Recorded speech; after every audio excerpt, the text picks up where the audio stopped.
Hello, and welcome to What We Wrote. I am Emma. And I'm Esme. And we are two friends who have been writing together for decades. Actually, stop. Sorry. I just need it. It's so really obvious.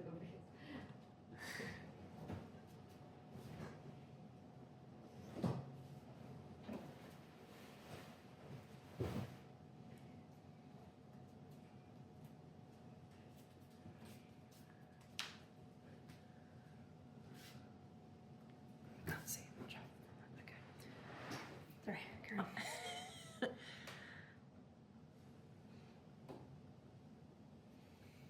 Hello, and welcome to What We Wrote. I am Emma. And I'm Esme. And we are two friends who have been writing together for decades. Sorry. This is a special bonus episode of the podcast where we are beholden to no one. We'll be talking about books in depth, our favourite or least favourite tropes, writing tips, or whatever the hell we want, really. Mm-hmm.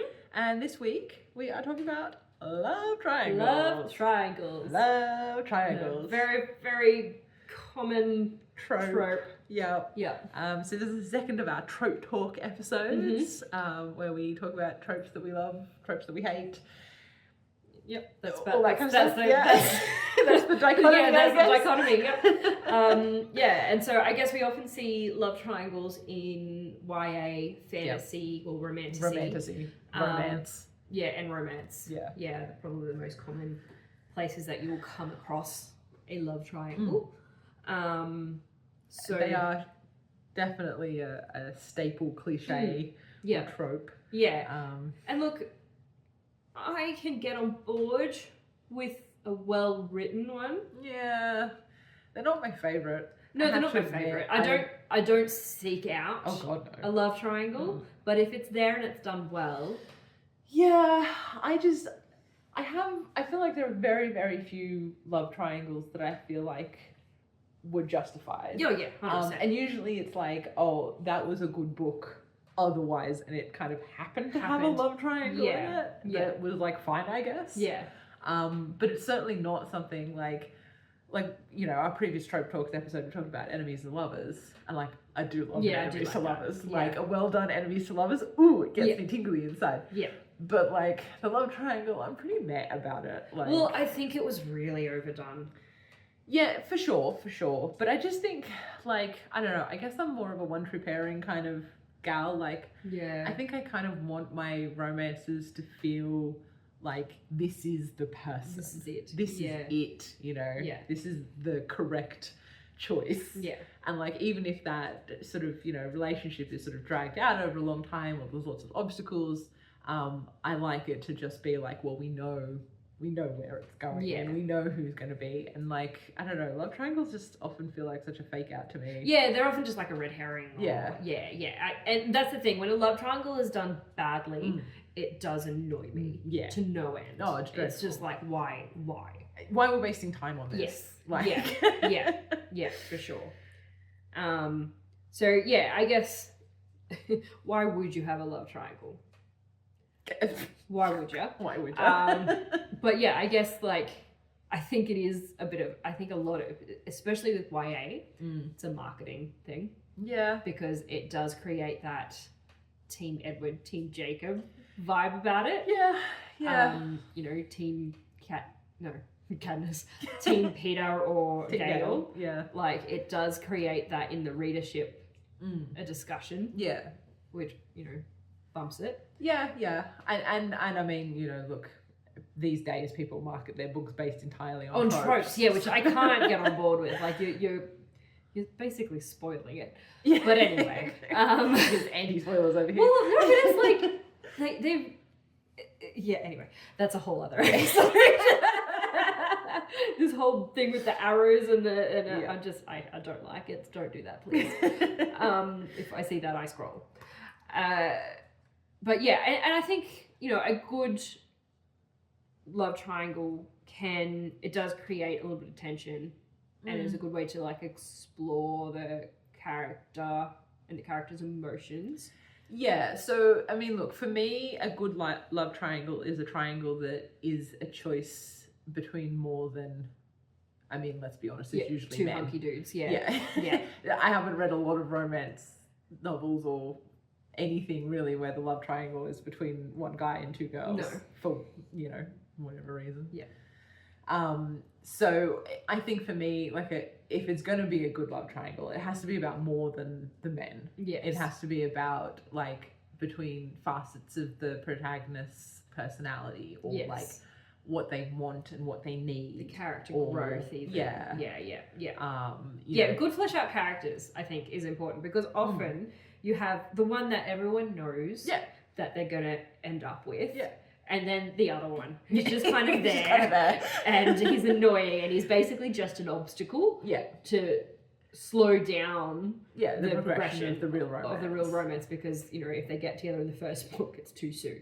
But also, like, even I think that's a problem, even with, you know, even if the character is fleshed out, if it's too obvious who the choice is, then it's kind of like, it's not really a love triangle. Why are we bothering? Yeah. Which I think is my big problem with calling Twilight a love triangle. Yeah, and no one at any point Jacob, she was never going to be with Jacob. Never. We all knew she was never going to be with Jacob. Exactly. Like, Edward was her one true love, and, like, you know, she fainted when she kissed him. Like, how could Jacob live up to that?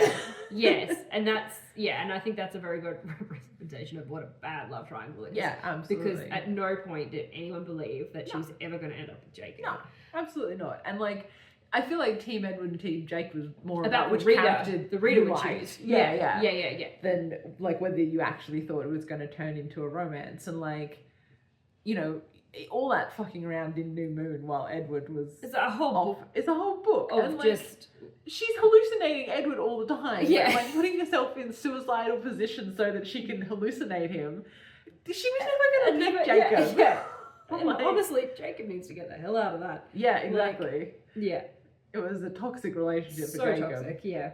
So, yeah, and I think that's one of the... And I guess also as well, like, leading into, like, because Jacob fell into this a bit as well, the one who loses out is often that nice guy. It's like, it's often the best friend who's been there forever and, like, I've loved you all this time, why don't you love me back?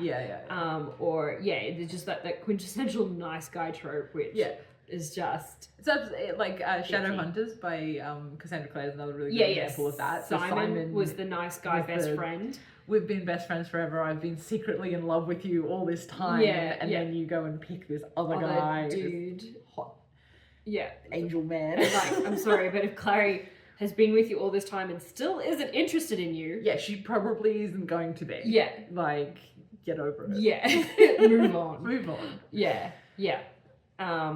And so that's one of the things that I really hate about a poorly done love triangle. The worst thing in a love triangle is when it's like, it's super obvious, and because then it feels like a waste of time. A waste of time. I'm like, why are you bothering? Why are we talking about this? And, like, you know, if you think of, like, the Clary and Jason Simon triangle, it's in like the Mortal Instruments. in the Mortal Instruments, it's like, I don't think there was ever any point where it actually looked like Clary would get with Simon. No. So literally, and then she did it again with Sebastian, her brother. Yeah. So that's a whole thing.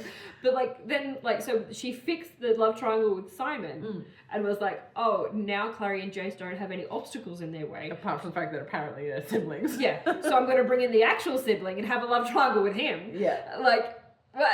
But weird. I mean, she did another, like, Cassandra Clare does love her love triangles. Yes. Yeah. Because she did the same thing in the Clockwork. Infernal Devices. The Clockwork ones. Yeah. And I honestly have blanked completely on, there was, like, a pale guy and, like, an Asian guy. There was Jem, who I think was the Asian guy. Jem, yeah. Tessa, I think, was the chick. Tessa was the chick. And then there was the Jace stand-in. It was like a sexy kind of bad boy sort of... Will, yes. Yeah. He had... How's that from my memory? That's impressive, because I did not remember any of those. Yeah. So she did that again, but I think she did it better that time, because I think I don't think it was super obvious. Like, it was still pretty obvious she was going to pick Will. I think she picked Will. Well, no, I think that one was different, because I think, or was it different? Because there was also, in the Infernal Devices, there was a bit of a love triangle, because Alec Love Jace. And I think Jem loved Will. Well, they. Oh no, Jem was into Tessa. Yeah. Yeah. No, they were both because they had been. I think they were Parabati. Will and Jem. Yeah. And then Tessa like came in. Yeah. And they both like obviously immediately fell head over heels for her. Yeah. But I think Jem was dying. Yeah, he ended up one of them. Yeah. Spoilers. If we mention a book, we're probably going to spoil it. So like, sorry, yeah. Buckle in, I guess. But you know, again, the love triangle is always in the marketing. So if you know about the book, you probably know about the love triangle. So yeah, I think that was better because I felt like the thing that annoyed me about the Simon Clary Jace thing was like she was never going to pick Simon. We knew she was never going to pick Simon. She's been his best friends for years, and she still hadn't picked him. Exactly, and like Simon was just a bit of a loser. Let's be honest. Yeah, nice guy, real nice guy vibes. Yeah, like you know. Where I'm going to get mad at you now because you've never noticed that I was in love with you. And it's like, well, maybe she noticed and she was just ignoring it because you're making it awkward. Yeah. Maybe you suck. Yeah. Maybe. Yeah. And like, you know, I'm not saying that Jace was a paragon of virtue, but like... Yeah. Yeah, so, you know, that's kind of not... That's bad examples, I think, of love triangles where it's kind of like... Yeah. Well, like there was this other one that I read. I think I reviewed it on the podcast ages ago, and it was like a straight romance called Sit Stay Love. Oh, that was the Friends to Lovers one, or not Friends to Lovers? Or... Yes, Friends to Lovers. Yeah. Where I don't know whether the author didn't know who she was going to choose, so she spent so there was the friend who was obviously. I thought was going to be the quintessential nice guy loser. Yeah. And so then the new dude, who was the other part of the love triangle, came in, and she spent the whole half to 3/4 of the book building him up, building their relationship. So it felt like he was going to be the one. And then she just it's almost like she changed her mind and was like, oh wait, but I wanted the nice guy to win. And so she made the new guy do something so out of character and random character assassination. Yeah, to break it up so that the nice guy could come in and save the day. And I was just like, what? Yeah. Like it was just so out of left field because it's like she was like, oh no, you're not supposed to go with him. You're not supposed to like him. So I'm going to make him do something really out of character but really bad. Yeah. So that she chooses the other guy. Yeah. So that's basically ACOTAR, right? Yeah. So she spent the whole first book making Tamlin into this beautiful, mysterious High Lord, so sexy, falling in love with him.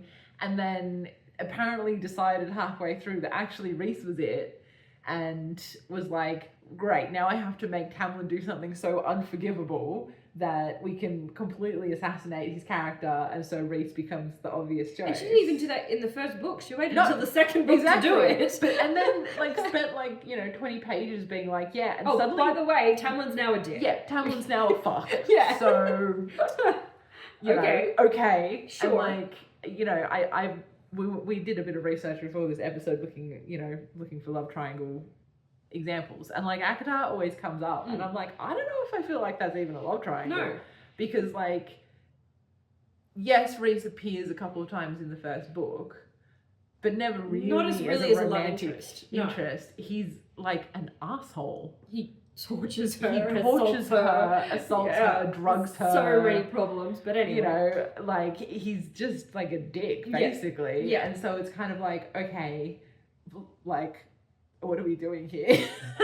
At no point did I really I knew because I know the because it's everywhere. Yeah. But reading it, I was like, yeah. What? And I didn't really have any idea how she was going to get her out of the Tamlin romance to get her into the she didn't do it well. She didn't do it well.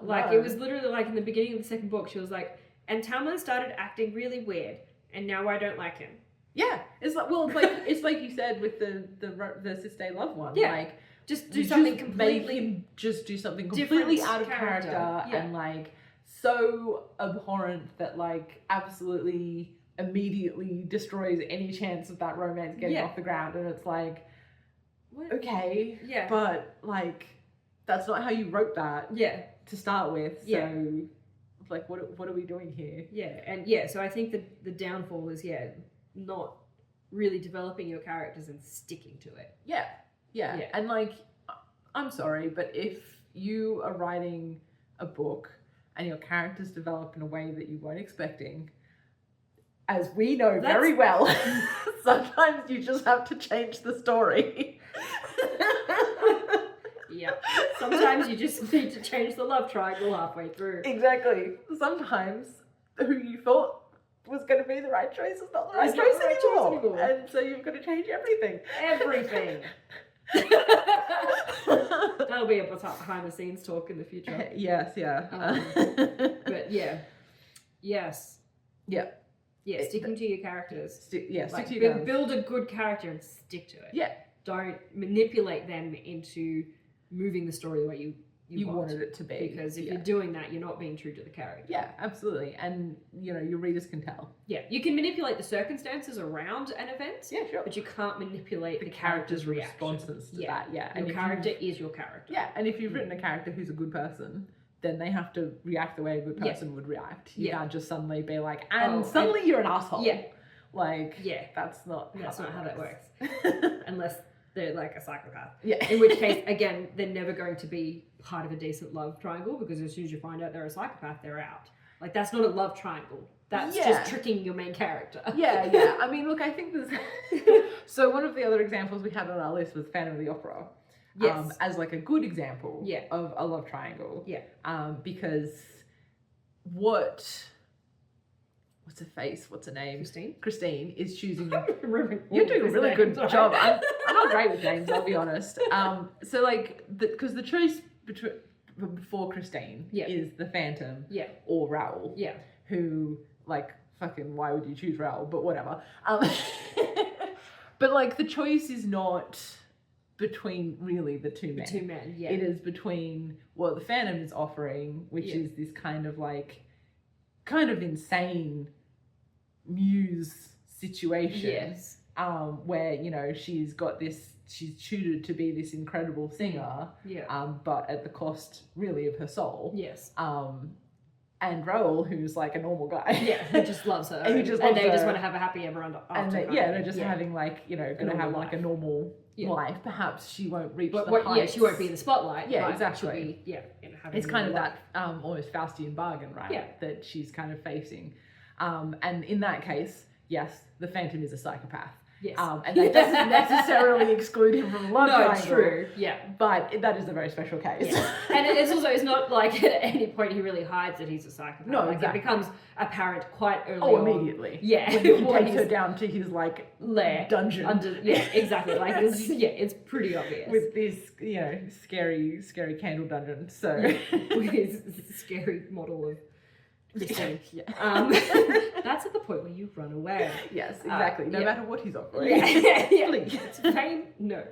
But yeah, I think to me, like a really good love triangle, like I said, has to be about more than just the men. And like that's a really good example of that, where the choice is kind of represented by these guys. Yeah.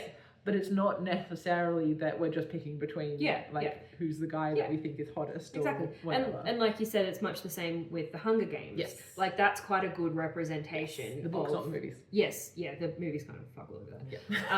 But that's a really good representation because she's choosing between two hunky dudes, but they represent different sides of Katniss. Yeah. So Gale is all about war, destruction, and rebellion, violence. Whereas Peter is peace, quiet, protect what you have, but don't go out and do only what you have to do to survive.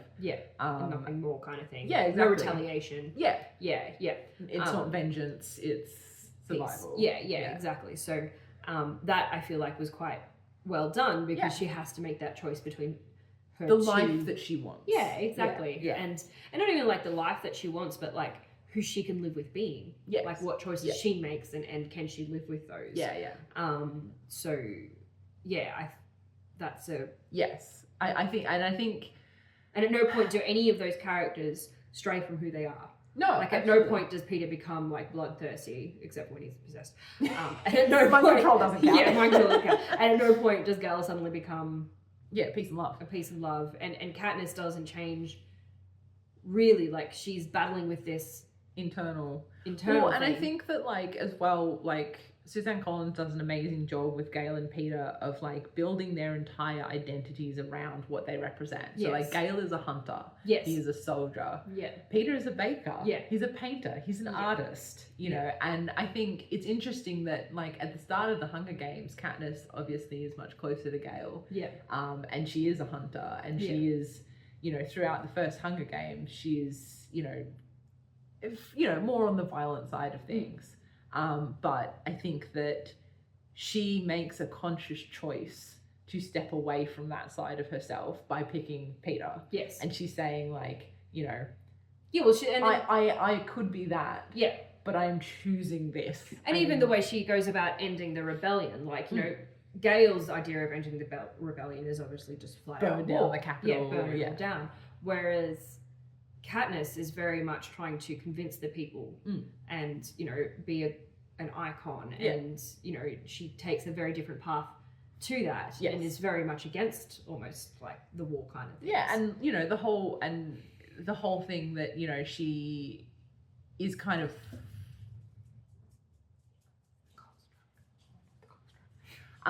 she's kind of fighting against the rebellion itself, right? Because they are trying to turn her into a symbol of war and rebellion. And she constantly is like, constantly no, pushing back against that's not what actually I'm trying to do here. Yeah. I don't want to be a tool for your war, your vengeance. Exactly. And so I think that's something that unfortunately the movies really lost. A little bit. They basically cut Gale out of most of it. Yes. So it's kind of like the fact that there's a choice at all really just feels arbitrary because they don't include enough of Gale and who Gale is and what Gale represents to actually make it be a choice. So it becomes in the movies an Edward and Jacob choice. Yes. You always knew it was going to be Peter. Yeah.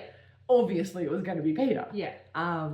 And like even in the books, like like you think most of the time you're like, yeah, she's probably going to get with Peter, but there are times where you're like, oh, and there also are times where like I think the other thing with the Hunger Games is that you can see Katniss with either one of them. Yeah, absolutely. Like you can see how she could end up with both of them, whereas a lot of the others, like Twilight, as you say, you know she's good. Like you can't really see her in a relationship with Jacob. No, like there's no part that when you look at that you think that will ever work. Yeah. Whereas I think with Gale and Peter, she could. Yeah. Really go either way. Yeah, absolutely, and because it's not about men, it's about the choices. Yes. You know, it's about who she wants to be. Who she wants to be. Yeah, that character development, that character growth. Like I think that's what I do like in a love triangle is when it's actually a reflection of the character. Yes. And so like if the character, you know, just naturally grows out of a love and starts naturally gravitating towards someone else because you know when they were with this person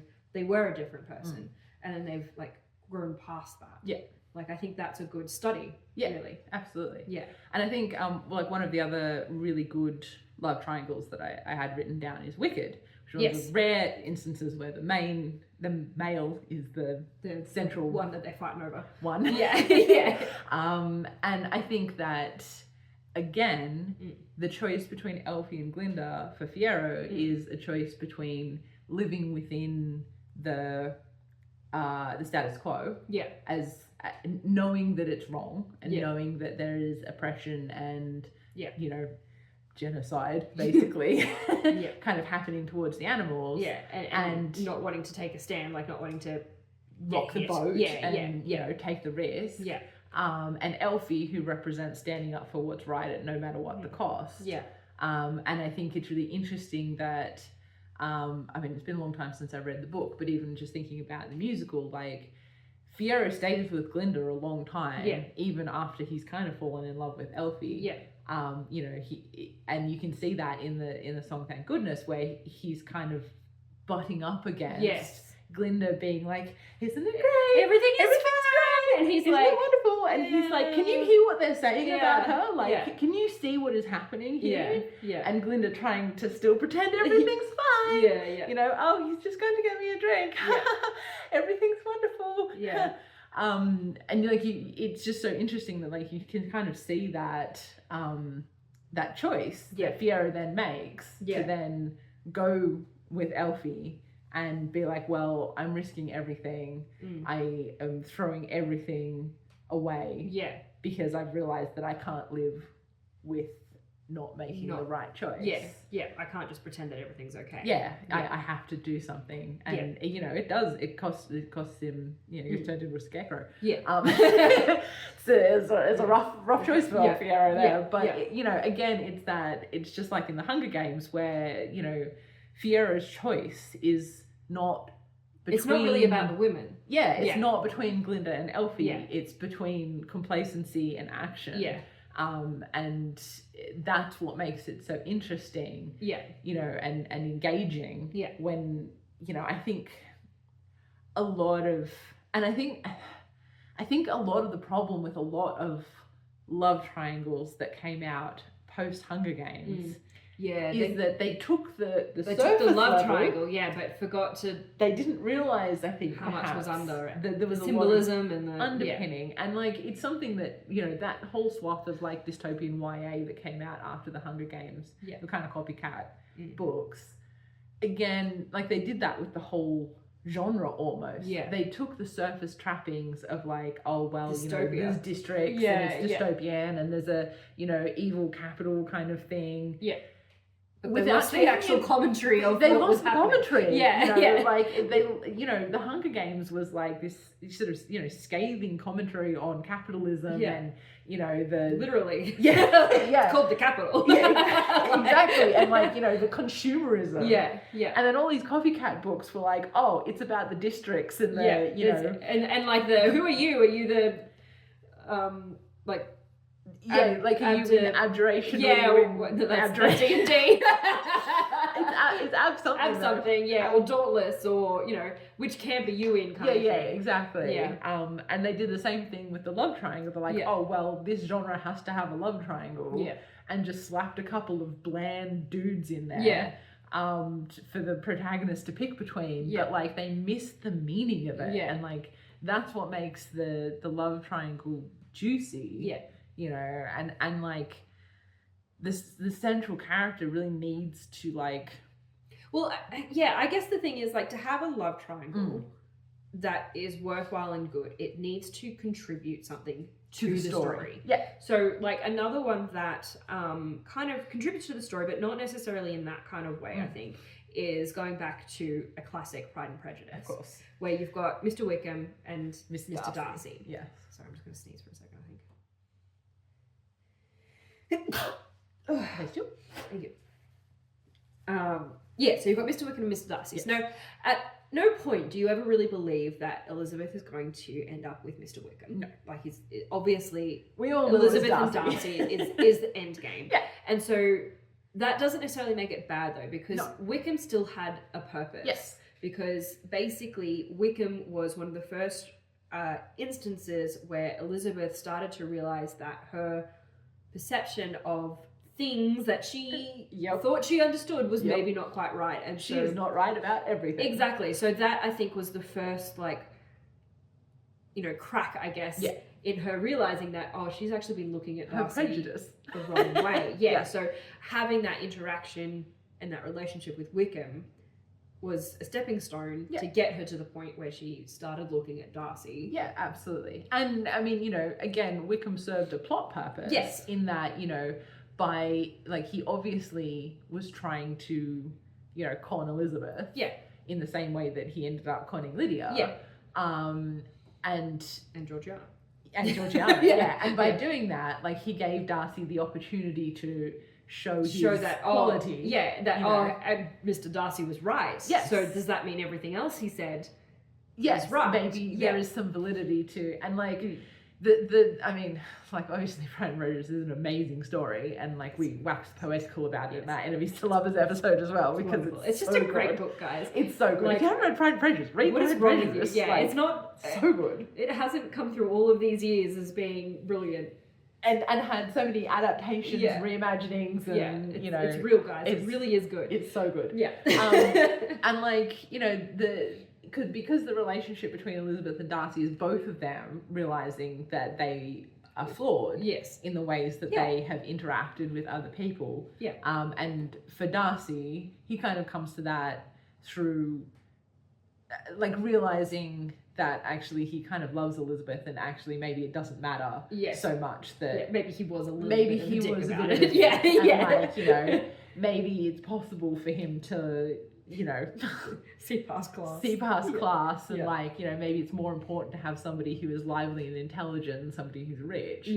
But Elizabeth, because her prejudice was about Darcy being a stuck-up snob, you know, Wickham, because he's so charming, but there's nothing underneath, whereas Darcy is a snob, not absolutely charming. He's awkward. not charming, he's awkward, he's stilted, he never knows the right thing to say, you know, but he has that genuine warmth underneath. Exactly, he's a good guy underneath, and he's intelligent, and you know, he cares for his family, Exactly. always tries to do the right thing by all of his servants love him. Exactly. And I mean, at the end of Pride and Prejudice, the book, like, you know, Austen even says, like, Elizabeth's mind is improved by being in contact with Darcy, you know, because he's so learned and he's had a great education, and, you know, he improves her by his worldliness.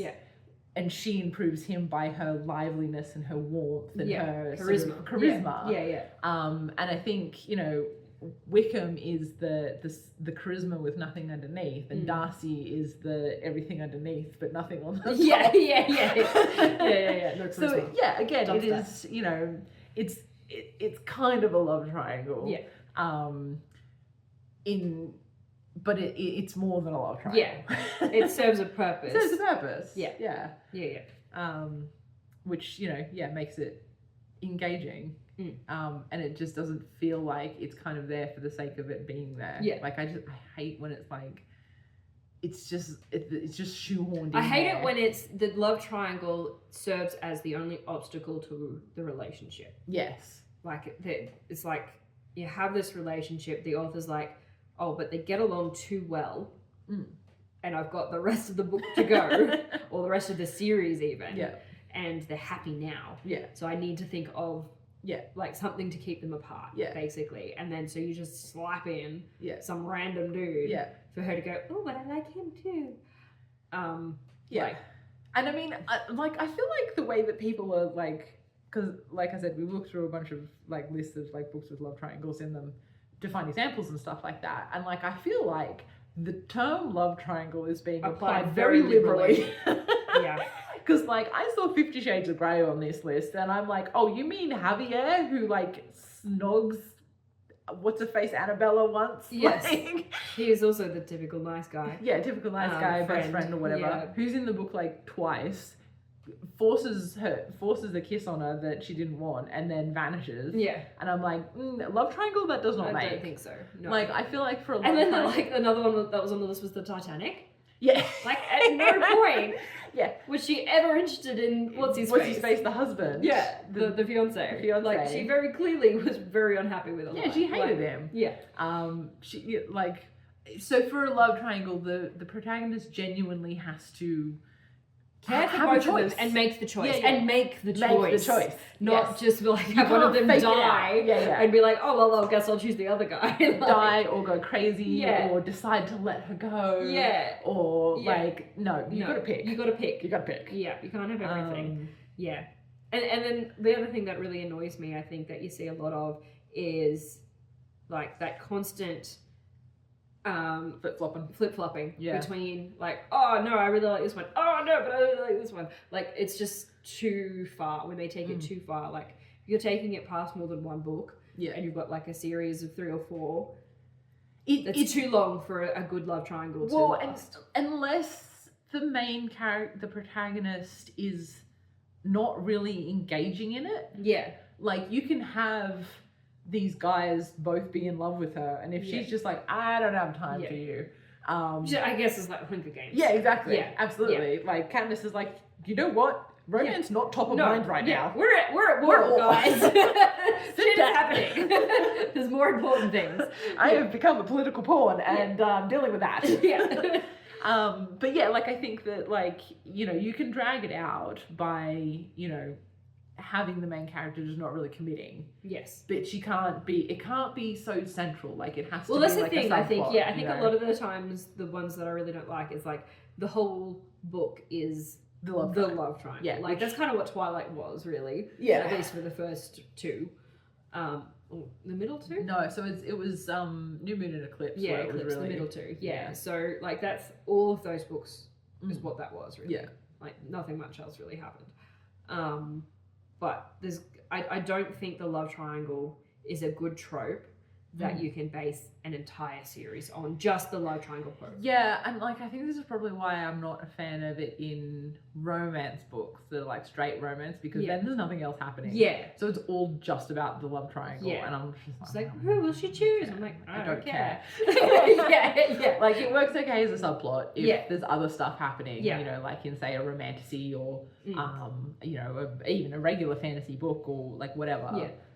There's got to be other shit going on. Yeah. Because yeah. And I do like it when, like, so there's a couple of instances, a couple of examples I've got that kind of subvert the usual love trope. So, one of which being The Raven Boys by Magis Tavara, Yes. which I've just finished a reread. Love it. I know. Such a I good- reread such them a good again, series. and like They're whenever I amazing. do a reread, especially because it's been like 10 years since I read them or something, I'm always a little bit like, is it going to be as good as I remember? It's so good. It's always so good, guys. So It's- good. Oh, she's just That was one of those books where the second I picked it up, I opened it, read the first page, and we're like, I'm gonna love this I'm book. gonna love this. Yeah. Yeah, it's just so rich, and I just the characters. Oh my god, all of those the boys, characters. I love them. I love them I'm all. obsessed with them. So we've got there's 4. Yeah, So this is kind of a love square. it's kind of but it kind of. So yeah, we've got Blue, the main Female protagonist, and then we've got Gansey, Adam, and Ronan. Yes, And the boys. the boys. And right from the start, we know that Blue is fated to kill her true True love love. Yeah. when she kisses him, basically. And so at the start, like Blue is kind of drawn to Gansey Yeah, immediately. immediately. Yeah. But she does end up more or less with Adam. Yes. Um, Which never quite it never felt right. You could For I feel like- anyone, I don't think it felt right for anyone. It didn't No. feel right for Blue, didn't really feel right for Adam, didn't feel right for Gansey. Yeah. Like no one really, like it just kind of happened. Yeah. Yeah. It wasn't really, and which I think is just amazing writing, because you could tell That it was never. it wasn't it. Yeah, and not in a way that it was just like poorly written. No. Like it was just a way that these two people got together, but it just always felt more like friends. yes, and I think a little bit of as well was because Blue is very much from like lower middle class, as is Adam. Yes. But Adam has kind of come into the upper class through a scholarship, basically. He's dragged himself. Yeah, he's clawed his way up through the class system, basically, and so. But Gansey and Ronan are very much upper class. prince, prince boys kind of thing. Yeah. And I think Blue has a chip on her shoulder about that. Yeah. Which is why she kind of, I think, picks Adam, To because start he is, with, yeah. even though Like he's in her. that world, he has clawed his way up Yeah. there through the skin of his teeth Yeah. kind of thing. Whereas Gansey Yeah, is like he was born into it. Yeah, He's like yeah. a prince among men, like senator parents. yeah, and exactly, like the quintessential nepotism. yeah, like, absolutely. yeah, and he's not a bad guy. no, with it. Gansey's Like, delightful. He is sweet, so sweet. lovely guy. He's the kindest. but boy. he's also so privileged. Yeah, so privileged, Yeah. and like he sometimes makes those sort of faux pas, Absolutely. which just makes it so obvious that he's so Bless privileged. him. Exactly, and I think Blue is like, Oh God. yeah, like I don't want, like he goes against everything that Blue Yeah. stands for, essentially. But she's kind of in love with him anyway. Like Yeah. I feel like the whole way through you can kind of feel Blue yeah, like reaching for Yeah. Gansey and like being There's like, just- don't. yeah, exactly, yeah. And then spoilers. Yeah, spoilers, Um, all the spoilers.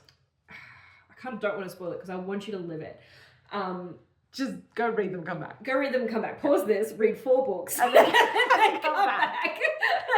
Set a reminder in your phone to come back and listen to the rest of this episode. But then, towards the end, so then obviously Blue and Adam will break up. Yep. And then Ronan comes in. Yes. Bless Ronan. Bless Ronan. Bless his jagged chainsaw heart. Oh my God. I love him so much. And then all of a sudden there's a 4th point to this love triangle. Absolutely. And that's all I'm going to say. Yep. How about that? Okay, sure. sure. You can find out for yourself. I feel like we all can see where that goes. But... Yeah. But like that was just such an interesting love triangle or a love situation. Love situation. A love shape. Yeah. That was carried out through all these 4 books. But that's at no point really what was the books were about. No. Like from the get-go, we know that Blue is fated to, but it was never really about that. Yeah. Like it was a clue, it was a hint as to what was going to happen, but it wasn't about the relationship necessarily. No. It had this other rich storyline. Yeah. And it was just full of great characterization. The characters are just like so it wasn't good. about the love triangle, it was about the characters in the love triangle. And the relationships, I think part of the reason that the love triangle didn't ever feel too like excessive, I guess, is that the relationships between all the boys are also so complicated. Yeah, exactly. And so rich. And like all 4 of them are so developed. Yeah, absolutely. Yeah. So like, yes, okay, there was this tension between Blue and Ganzi and Adam, but there's also tension between Ganzi and Adam. You say Ganzi? Yeah, I do. Sorry. It's always how I pronounced it in my head. I've always said it Ganzi. That doesn't sound right to me. I feel like it's got to have that like... Ganzi just makes me think of maths teacher, but like, I can't. The feels very much more British to me, and it feels like Ganzi must have American. Yeah, no, I know. Because he's got that like princely feel to it. It feels like he must have that kind of posh stank to it. Anyway, there's this tension between like him and Adam because he's trying to help Adam and Adam doesn't want help. And then there's this tension with Ronan because Ronan's always getting himself into the shit. Yeah, and Ganzi's trying to keep him in school. Keep him in school and like, he's like this mother hen trying to like shepherd all of these little lads. And then there's Noah who's dead and like... that's right. Poor Noah. And like, because all of the relationships are so complex and rich and it's like the romance isn't unusual or held above the friendships. Yeah. It's entwined. Yeah. It's just another relationship between these 5 characters that like all kind of twist up together in this like so juicy. It's just so good. And it's just the way it progresses and develops so naturally. Yeah. Like you don't even realize what's happening really. Like you're just there for the ride. Yeah. Like I think that's a really amazing example. The other example where things are a little bit different is The Host by Stephanie Meyer. So well, we're talking about a super complicated love square situation. Yeah, so this is kind of like a love square, but not. So it's a love triangle with it's got 3 bodies. It's got 3 bodies, but it's got 4 souls. So the Host is Stephanie Meyer's other YA book, which was much better than Twilight. So much better. I've read this several times. Like, I really genuinely quite like The Host. It's a good book. And it doesn't get as much love. No, weirdly. I know. It's so weird. Anyway, so The Host is basically alien invasion. And the main characters are living in the same body. Yeah, so you've got these aliens implant into your brain and like take over. But sometimes the human stays inside. Yeah, do you want to just let her out? Do not bark, Penny. I would never.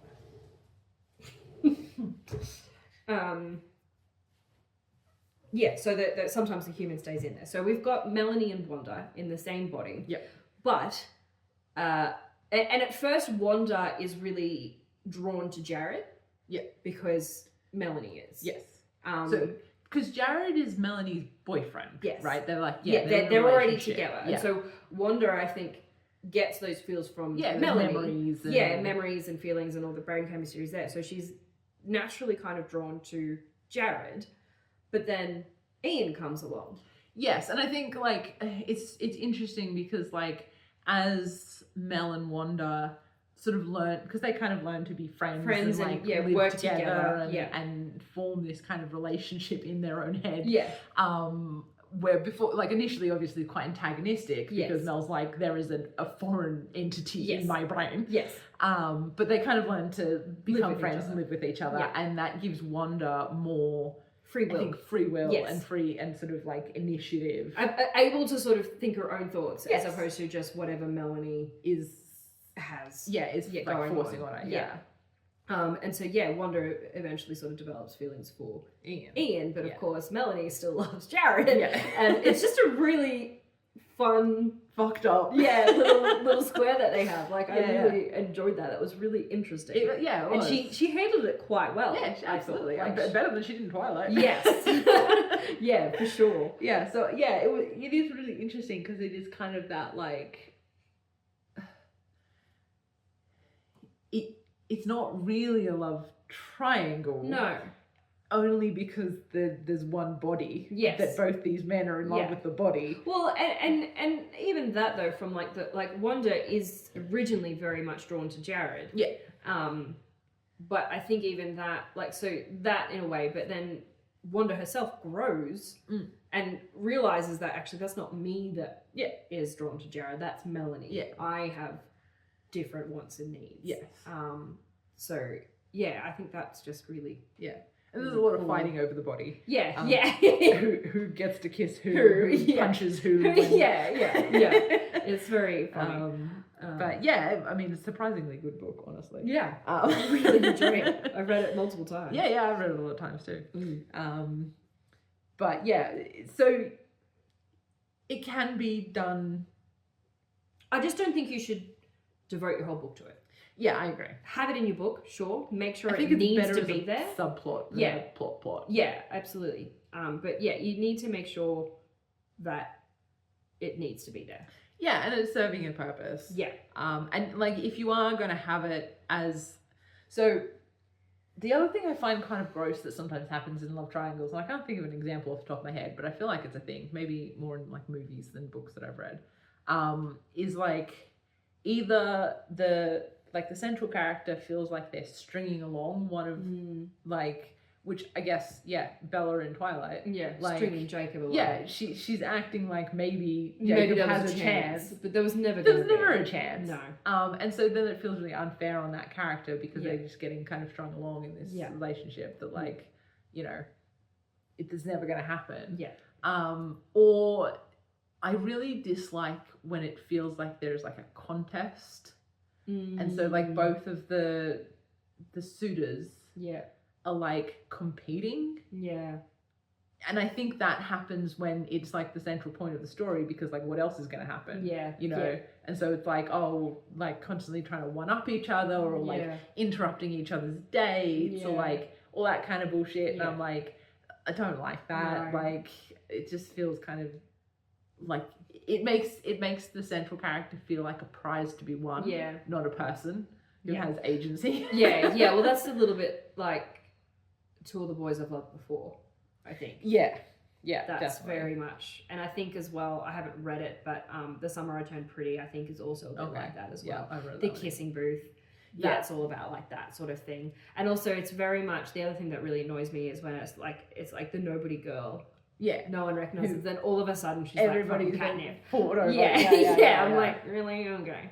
Yeah. Like that's just fantasy. Yeah. Like, that's just self-insert fantasy. fantasy. Yeah, exactly. I'm like, sure. But it's just a bit like meh. Yeah. Whatever. Yeah. Why are we doing this? This just seems like a lot of angst. Yeah, and like I just feel like it really takes away the agency of the central character. Like like you have to be a person. Yes. Yeah. You can make your own choices. Yeah, exactly. Yeah. And like it should, I feel like in its best form, like it should be sort of more organic than that. Yeah. Where it's like, oh yeah, there are these two men in my life for X reasons. Yes. Who I'm attracted to both of them. Yeah. And now I have to make a decision. Yeah. Not like, like I'm playing the field and I don't know. Yeah. It's just not. I can see why people might like that. But it just doesn't. No, it doesn't really do it for me. Yeah. Yeah.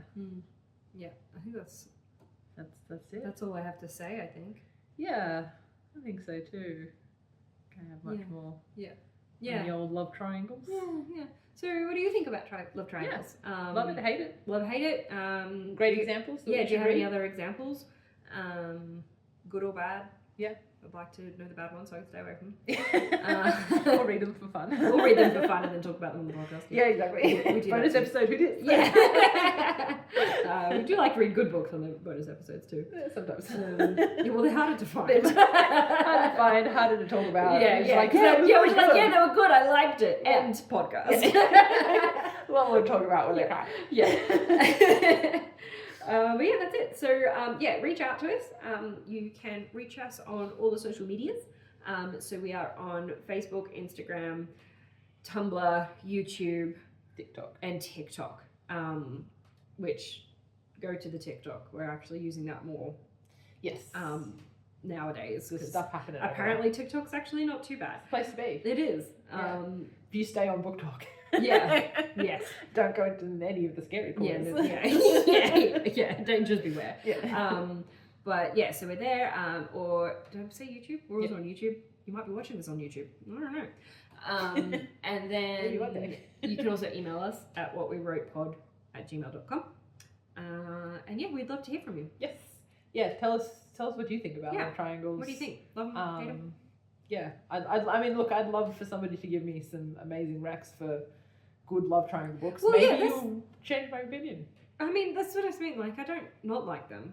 I just hate it when they're wrong. Yeah, and they're really mostly bad. not. Yeah, mostly they're not good. Yeah. Yeah. All right.